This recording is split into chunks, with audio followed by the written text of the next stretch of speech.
नमस्ते। स्वागत है आपका हेमा फाउंडेशन के हेम युवा प्रोग्राम में। हेमा फाउंडेशन को बहुत खुशी महसूस हो रही है जो मूल्यों को उदाहरण के साथ आप तक पहुंचा रहे हैं जो NEP द्वारा सुझाए गए हैं और यूनिवर्सिटी ग्रांट्स कमीशन 2023 द्वारा जीवन कौशल्य के लिए गाइडलाइन में दिए गए हैं, जो कि आपके क्रेडिट अंकों के साथ समग्र विकास के एक भाग के रूप में किए जाने चाहिए। मैं हूँ डॉक्टर विजयम रवि, एकेडमिक निर्देशक हूँ हेमा फाउंडेशन की।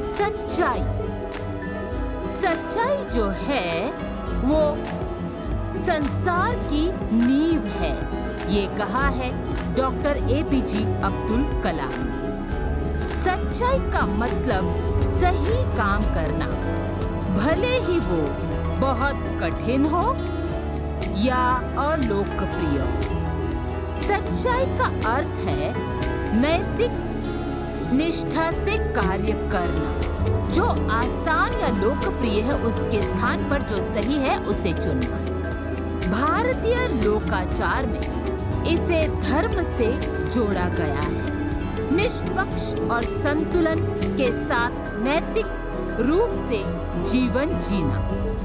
असल में सच्चाई का सामान्य अर्थ है नैतिक रूप से सही और न्याय संगत कार्य करना। इसका तात्पर्य ईमानदारी, निष्पक्षता और दूसरों के साथ दया और सम्मान से पेश आने के प्रतिबद्धता से है। सच्चाई में प्रायः किसी के कार्य को धार्मिक या नैतिक सिद्धांतों के साथ जोड़ना शामिल होता है तथा इसमें विशिष्ट डॉक्टरेट के अनुसार नैतिक जीवन जीने के रूप में न्याय किए जाने का अर्थ भी शामिल होता है। असल में नैतिक ईमानदारी दायित्व की पूर्ति केवल अच्छा होना ही सच्चाई के गुण नहीं है।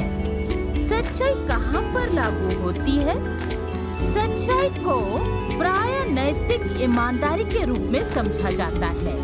ईश्वरीय या नैतिक कानून के अनुसार कार्य करना तथा न्यायपूर्ण और सद्गुणी होना एक मौलिक अवधारणा है जो जीवन के सभी पहलुओं पर लागू होती है।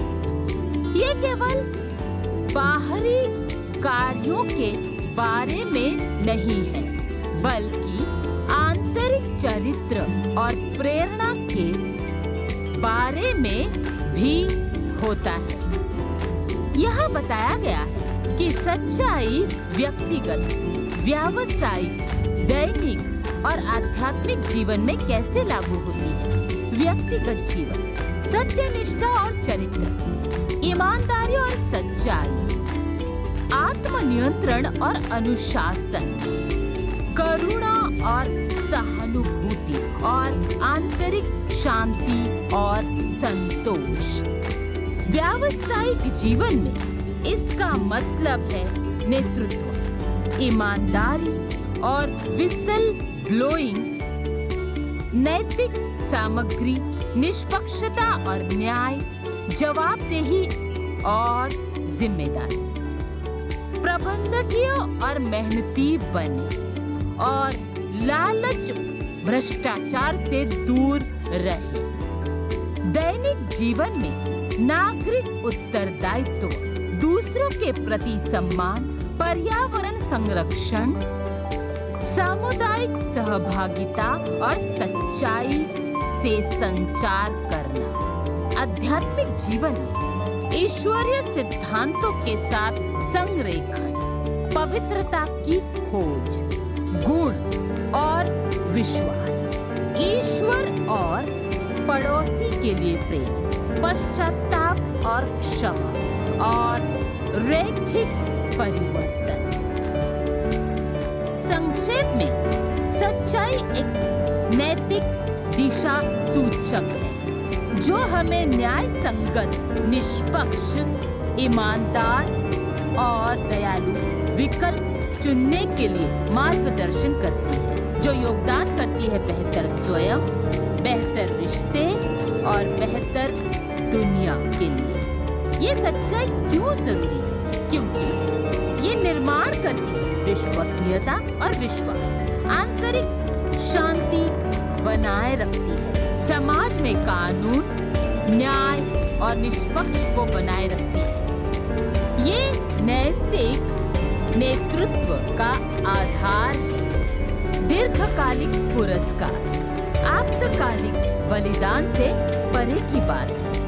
उदाहरण के लिए, एक छात्र जो गलती स्वीकार करता है और सीखता है, उसके विपरीत जो धोखा देता है वो दीर्घकालिक परिणाम भुगतता है। सच्चाई का अभ्यास कैसे करें? कार्य करने से पहले चिंतन करें, क्या ये सही है या बस आसान है? सहानुभूति का अभ्यास करें, इससे दूसरों को नुकसान होता है या मदद मिलती है? आराम के बदले साहस, अल्पकालिक फायदे खोने के लिए तैयार रहें। आदर्श उदाहरण उनसे सीखें। इतिहास के नैतिक व्यक्ति उन परिस्थितियों पर चिंतन करें जहां आपने आसान के बजाय सही को चुना। अब मुझे कैसा लगा? धन्यवाद।